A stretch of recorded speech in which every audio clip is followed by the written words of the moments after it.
Kicking off this week, we have a 66 reissue in Moss Sparkle. It features a duality of colors between black and green, whereas the sparkle green top also has a little bit of black blent in with it. And then you've got your uncovered pickups, which is an MHS in the neck and one of those DC high gain pickups in the bridge. Then to match your shiny hardware, you get the reflector knobs. This is a 68 reissue custom, so we do have a true ABR1. And in typical fashion, to match the black back and green top, you get the black face of the headstock. Oh, I'm sorry. No. Good thing I clicked on that photo. It's also sparkly green. But look at those tuner tips. We've got the Schaller style. We don't see that every single day on a 68 reissue. And looking down here on the neck, it's got that sinking grain on top of all the sparkliness. Man, I really thought this was just going to be a complete back, but no, they have just the edge being black, including moto backplates. Continuing on our mod collection journey tonight, it's a 57 reissue in Saffron Splash. Instead of our usual gold top finish, it's a nice dark orange, but it's transparent, and they made sure to give it a very unique flame top. It's not super pinstripey flame, it's not super wide, it's just somewhere in between. Reminds me of Desert Sands or maybe the AFD burst. But you've got a custom bucker in the neck with a 59 tribute in the bridge, all uncovered. No pick guard installed. You can see some nice flame in our cutaway.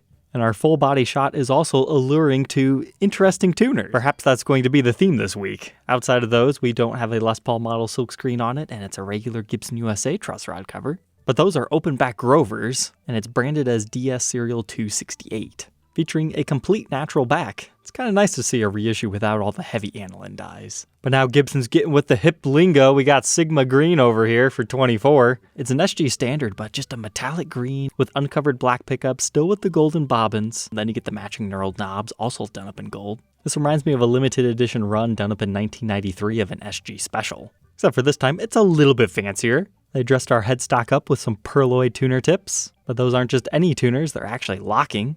And that metallic finish continues all over the back as well. Our next one's called Laissez la bata houler. Yeah, that's never going to be a production one. But it means let the good times roll. So I believe they're going for Mardi Gras here. I want to see more green, but it is a nice sparkly purple with a golden border. If you like that color combination, then it's got the black on the back. No, I'm actually wrong. That is a dark red, which is satin in nature.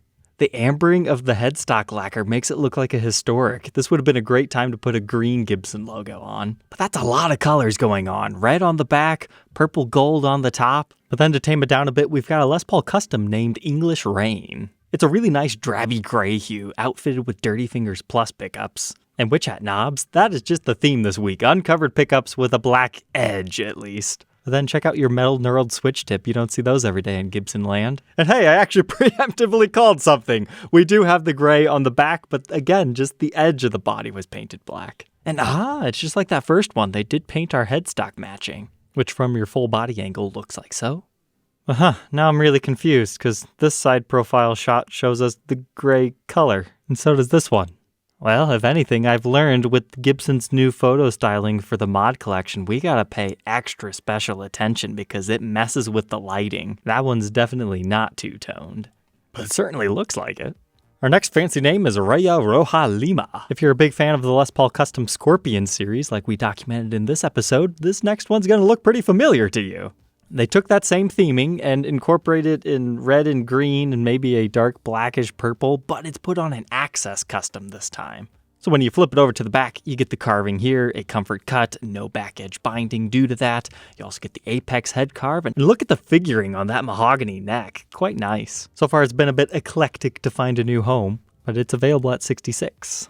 The next one was pretty exciting to see though, a Les Paul Special double cut figured in Paradise. I actually had a viewer of the show reach out asking, do you think Gibson would custom order one of these without a pick guard? And I believe he wanted 24 frets on it, and I told him, probably not. So I was quite tickled to actually see this become a reality. You don't have that big pick guard taken over. It's looking like a Hamer now, but you've got a tendon cover here because it's going to be ugly if they don't. But this one isn't exciting because of the great top or the figuring or the 3-ply binding along it. Look at the figured mahogany body this one has. It's gorgeous. I mean, even over here, so striped. It had me really excited to look on the backside, and here's what it looks like. Most of the figuring is certainly in the sides, but it makes it look like finish checking all over the entire thing too. As far as these figure top DC Juniors go, it's the nicest one I've seen. So as far as the headstock, they just gave you the black tuner tips, labeled number 280. It would not surprise me if this started life as a custom order and something went wrong along the lines. Because generally speaking, Gibson doesn't spec things out like that. Sometimes you can win the wood grain lottery though. And bodies like that tend to be incredibly chunky. But that one's not bad at 7.3 pounds. Our next is an ES Supreme in Denim Earth. I like that one. Great tones, matches the name perfectly. Faded out blue jean into slightly green. And then the edge, that's where the earth part comes in. You've got the nice natural tones. But with black and white combinations to your plastics to help pop it all off. And Super 400 inlays just for fun. And okay, nice. You got some pretty decent figuring back here in a nice dark walnut stain. We also have ectoplasm on a 335 figured. It's a whole lot of green with a little bit of red. It's disgusting, but I could see how it would appeal to the very right buyer. That's another one that needs a red Gibson logo up top. But I do like the blending of the red and green on the sides. I might be saying, was that intentional? I think so. They've actually bursted certain portions of the edge, but not the entire thing. But now jumping over the pond, we've got the hotter than wasabi SG. Built to standard specs, more green guitars. Matched with black plastics, that's the dirty fingers in the bridge. But that is a satin finish and it continues on to the back. Then from condiments to mocha satin, this time it's a 61 SG standard style. The horns on this body seem a little bit softer than usual. I wonder if that comes down to the finish. But you've got those notch speed knobs just for fun, and all the hardware's now gold. But perhaps the lack of the pick guard is what makes things seem so soft. The back continues on the same finish. But now, Cosmic Cherry Periwinkle? It's a 50 standard. Okay, it actually is purple. I was not expecting that. And then take a close look at those knobs. They are actually blue. Remember the standard 60s digital Nebula? This came out like a month or so ago. The guy who purchased it actually reached out to me and commissioned a private help session asking how I would modify this to be better. And after listening to what I had to say and using his own intuition, here's what he came up with. He put Disco Armadillo on the truss rod cover. He swapped out the switch tip to a knurled one to act as a disco ball. And then part of my suggestion was, instead of the witch hat knobs, use a colored one. So he ordered 2 different sets. He did the blue as well as a red. Initially, I was saying put the reds down here and have the blues up top. But those reds are like way more powerful than I was expecting. So I think he really knocked it out of the park utilizing the blues. He also added a poker chip up here. But anyways, back to this one. That's what we're talking about. Colored speed knobs. I'm not really sure why they chose to have it be reflecting blue like that though. But it's also cherry on the back with a stinger. Just for some extra fun. But now checking out the Gibson USA demo shop, they had about 60 new guitars this week. The first thing that stood out to me, this is what the regular photo style looks like.